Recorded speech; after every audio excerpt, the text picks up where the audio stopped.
La Côte d'Ivoire en alerte, suspension des vols d'Air Côte d'Ivoire à destination et en provenance des pays affectés par l'épidémie d'Ebola. L'albinisme, une anomalie de la peau due à l'absence de mélanine, ne rend pas la vie facile aux albinos.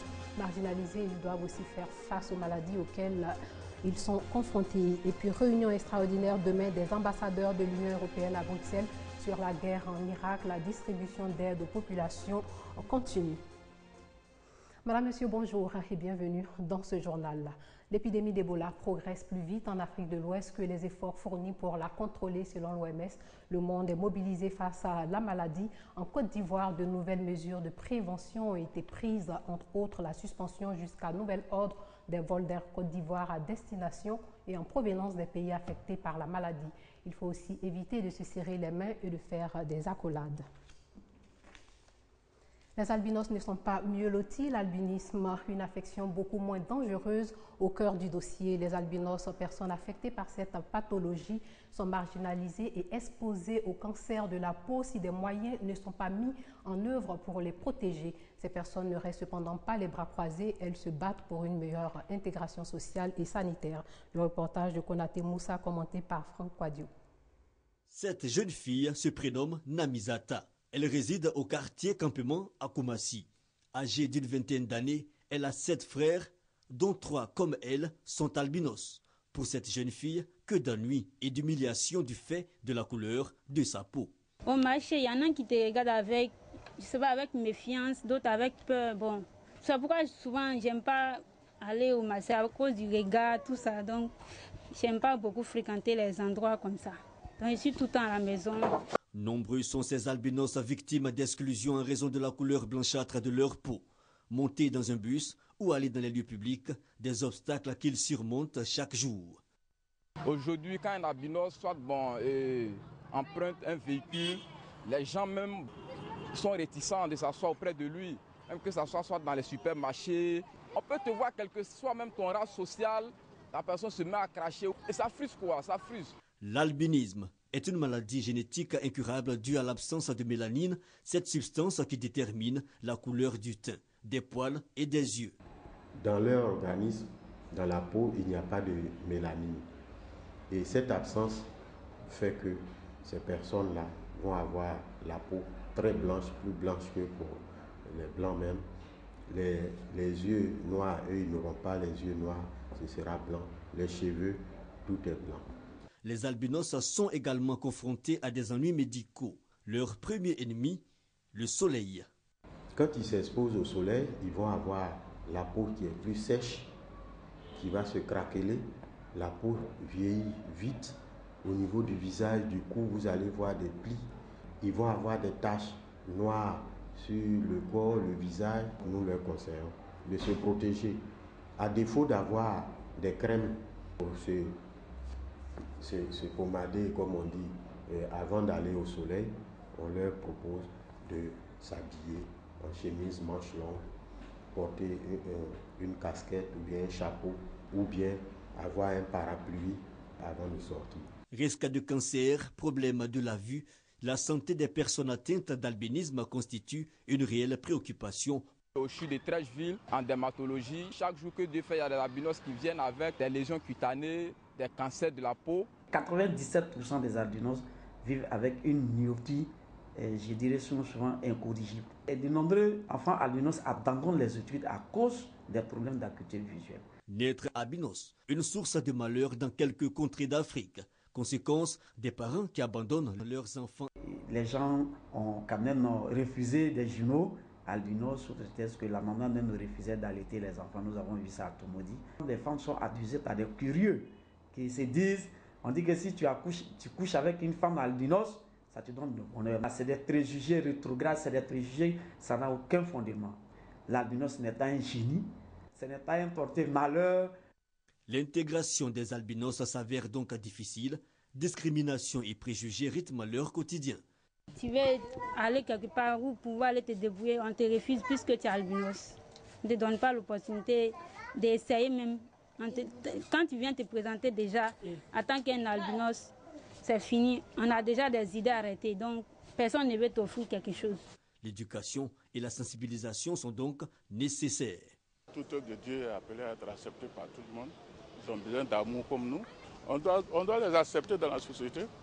Ils ont des capacités, le réflexe, l'intelligence nécessaire que Dieu a donné à tout le monde. On doit collaborer avec eux. On doit les aider, mais c'est nos prochains. Les écrivains, les chanteurs, que les gens se mettent avec nous pour mener le combat, pour qu'on dise en 2020, 0% de stigmatisation. La stigmatisation des personnes atteintes d'albinisme, une réalité. Ils sont plus de 4000 albinos recensés en Côte d'Ivoire, selon le dernier rapport des Nations Unies en 2010. Star Karaoke, l'émission est lancée. 16 candidats venus de 6 villes vont s'affronter. La grande innovation de Star Karaoke 2014 est de donner la possibilité aux populations de l'intérieur du pays de participer à ce concours d'interprétation et de chant. Pascal Koné et Serge Coléa nous en disent plus. D'envoi de la 11e édition de l'émission Star Karaoke de la radiodiffusion télévision ivoirienne RTI. Karaoke, concours d'interprétation et de chant, réunit 16 candidats sélectionnés à travers 6 villes de la Côte d'Ivoire. La compétition de cette année s'annonce avec beaucoup de promesses. On va faire une belle saison. La RTI a mis tous les moyens. On va faire une belle saison et puis je pense que les candidats aussi sont au top. Ils vont donner donc le meilleur de nous. Innovation majeure, cette année, les 16 candidats occupent un appartement où ils sont logés et suivis. Lequel des 16 candidats succédera à Junior Niaoré, le vainqueur de Karaoke 2013? Réponse le 26 septembre prochain, jour de la finale. Un concours national de poésie pour inculquer aux jeunes les valeurs de fraternité et de justice. Entre autres, 3 candidats ont tiré leur épingle du jeu, une initiative de la Fondation J'adore Trècheville. La cérémonie s'est déroulée dans la même commune. Nous, Sangaré et Franck Wadio étaient dans la commune de Trècheville. Serikpa Gézé Rosalie pour la catégorie enfant, Amandine Yao pour la catégorie jeune et Marie-Florence Kouassi pour la catégorie adulte. Ce sont les lauréats du concours national de poésie lancé depuis le 17 février 2014. De jeunes poétesses, le lyrisme plein le stylo, qui disent s'inspirer de leur quotidien. Mon poème est basé sur le pardon parce que la Côte d'Ivoire vient de traverser une crise post-électorale. Donc pour moi, il faudrait sensibiliser les populations à pardonner pour pouvoir construire une Côte d'Ivoire belle et émergente d'ici 2020. Je suis très heureuse, très émue. Mon plus grand rêve, c'est de devenir écrivain. Le conseil que je veux donner à mes amis, c'est d'aimer beaucoup la lecture. Un concours initié par la Fondation J'adore Trècheville, ouvert à tous à travers le territoire national, sans distinction de nationalité, de communauté, de religion, ni d'âge, comme l'indique le thème de cette première édition, la cohésion sociale. En faisant de la poésie, nous pouvons apporter les différents poèmes dans les hameaux de la Côte d'Ivoire afin que tout le monde sache de quoi nous parlons. La cohésion sociale, c'est un besoin fondamental pour tout le monde. Parce que vous savez que sans cohésion, il n'y a pas de développement. Pourquoi on parle d'émergence, il faut qu'il y ait la cohésion sociale. Il faut que nous nous entendons. Le premier magistrat de la commune de Trècheville, Albert François Amichia, pour sa part, a invité les habitants de sa commune à toujours cultiver la paix et l'amour, gage d'un développement harmonieux des nations. Créée en janvier 2012, la Fondation J'adore Trècheville œuvre pour la promotion des valeurs de fraternité et de solidarité entre les jeunes de Trècheville et au-delà, les jeunes résidents en Côte d'Ivoire. Le Carrefour de la foi, une semaine culturelle initiée par la paroisse Saint-Joseph de Vieille-à-Cloge, c'est dans la commune de Dabou. L'idée est d'amener les jeunes à s'intéresser à la parole de Dieu. On en sait plus avec Rayman Niamia. Tombé sur la première édition du Carrefour de la foi organisée par la paroisse Saint-Joseph et de Vieille-à-Cloge, village situé dans la localité de Dabou. En initiant cette semaine culturelle avec pour thème « Jeunes de Vieille-à-Cloge comme le Christ sur la route de Golgotha, prends tes responsabilités dans l'évangélisation de ton village », le curé de la paroisse, le père Thierry Mobio, et l'abbé Aké-Éric entendent réunir la jeunesse du village dans toute sa diversité et aussi d'annoncer le message du Christ à travers des activités ludiques. 4 villages étaient donc en compétition dans les disciplines telles le maracana, le chant, le sketch et le karaoké. Il s'est agi des villages de Dikoué, Bretagne, Aix et Okpoyou. À l'issue de cette compétition, c'est le village de Dikoué qui est sorti vainqueur de l'édition 2014 du Carrefour de la foi.